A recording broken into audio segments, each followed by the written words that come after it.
Sir మొన్న మీరు కాకినాడలో కలిపిన ప్రేమికులు నిన్న పెళ్లి చేసుకున్నారంట. మరి ఈ రోజు ఏం చేసుకుంటారంట? భోజనాలు బాగాలేదని మిమ్మల్ని పిలవలేదంట. ఇవాళ రిసెప్షన్, మనం అక్కడికి వెళ్ళి ఇంకేమన్నా కలపాలంట. No chance. మనం ఈ షో ఎవరి కోసం చేసాం? అతని పేరు చంటి. చంటి. అతన్ని ఆ అమ్మాయిని కలిపేంత వరకు నువ్వు నన్ను కదపకు. మనం ఎక్కడికి వెళ్ళట్లేదు. చంటి గారు ఇదంతా పక్కలరా. వద్దు మంచోడు గారు, నాకంతా తెలిసిపోయింది. మిమ్మల్ని ఫస్ట్ టైం చూసినప్పుడే మీ నడకలో అమాయకత్వం కనిపించింది. అది అమాయకత్వం అనుకున్నారా? ఆయాసం, నీరసం, పొద్దున్నే టిఫిన్ చేయలేదు, అందుకే రోజు ఫైట్ కూడా చేయలేదు. Thank you. ఆ రోజు మీరు అమ్మాయి కోసం తన్నులు తింటున్నప్పుడు మీ మొహంలో బాధ, ప్రేమ రెండు 1+1 ఆఫర్లే కనిపించాయి. ఇంకా ఆ రోజు డిసైడ్ అయిపోయా నిన్ను ఆ అమ్మాయిని ఎలాగోలా కలిపేయాలని. ఇందాక దాని గురించి మాట్లాడదామని వెళ్తేనే టాపిక్ డైవర్ట్ చేసింది. కొంచెం తేడా కదా. ఇంతకీ ఆ అమ్మాయి మీ మనసు ఎప్పుడు దోచుకుంది? అది 1992 దొంగ పోలీస్ ఆట ఆడుతున్నాను. పోలీస్ అంటే ఏంటో తెలియని వయసులో ఆట కోసం పోలీసుని అయ్యాను. ప్రేమంటే ఏంటో తెలియని వయసులో ఆ అమ్మాయి కోసం దొంగనయ్యాను. కానీ ఆ అమ్మాయి నాలో ప్రేమను గుర్తిస్తుంది అనుకున్నాను, కానీ దొంగను గుర్తించింది. అయ్యో పాపం. జాలి పడద్దు మంచోడా, నాకు చిరాకు. Sorry, continue. నేను సరే కదా అని కంటిన్యూ చేశాను.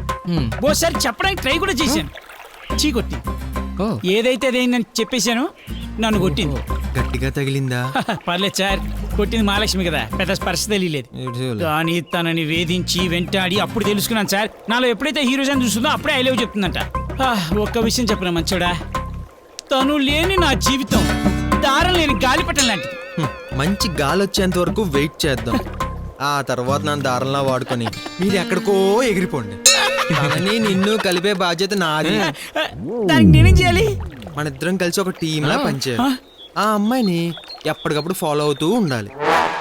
తనని ఎలా కలవాలో నేను చెప్తాను, మమ్మల్ని ఎలా కలపాలో మీరు డిసైడ్ చేయాలి. ఇంకొక ముఖ్య విషయం, మన ఇద్దరం కలిసి చేయబోయే ప్రయాణంలో ఎన్ని ఎదురు దెబ్బలు తగిలినా నీ మంచికే అనుకోవాలి. నువ్వు ప్రతి దాంట్లో ఇన్వాల్వ్ అవ్వాలి. మంచోడు నా పక్కన ఉంటే నాకేమవుతుంది? మీరు అలా క్లూ ఇవ్వండి, నేను ఇలా అలిగిపోతాను.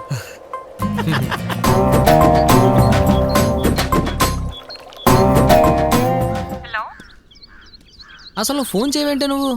అసలు ఎలా ఉన్నారో కనుకోవా? ఎలా ఉన్నారు? ఎప్పుడు వస్తున్నావు నువ్వు? ఎప్పుడు వస్తావో మాకే తెలియదు. ఒకసారి బాబుకు ఫోన్ ఇవ్వు. నువ్వు నాతో ఎప్పుడు మాట్లాడవు గనక. అరే, ఇందు నీతో మాట్లాడుతుందట. ఇందు చాలా కష్టపడుతున్నావు అంట కదా, అప్పుడు తిరిగింది, ఇప్పుడు నువ్వు. వదలనిందు. ఎలాగోలా ఏం చేసైనా సరే తను మళ్ళీ నన్ను లవ్ చేసేలా చేస్తా. Don't worry, you can. Thank you. ఏదో ఒకసారి హర్షకు ఫోన్ ఇవ్వు. నీతోటే మాట్లాడుతుందంట్రా. చెప్పిందు. సరే ఉంటాను మరి, బాయ్. హలో హలో హలో హుసే హుసే, ఇది మారదు. ఒకసారి మైక్ చేద్దాం.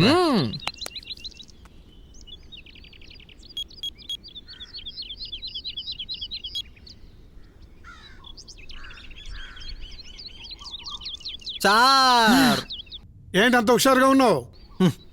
ఎక్కడ దొరకకుండా ఎంత బాగా మాట్లాడిందో తెలుసా అంకుల్. కాకపోతే కొంచెం భయపెట్టి ఏడిపించా. ఎందుకు? నైట్కి బాగా గుర్తు రావాలని. చంటిగాడు కూడా చచ్చేసి మావాడు. ఓహో, బోడీ బాగుందనమాట.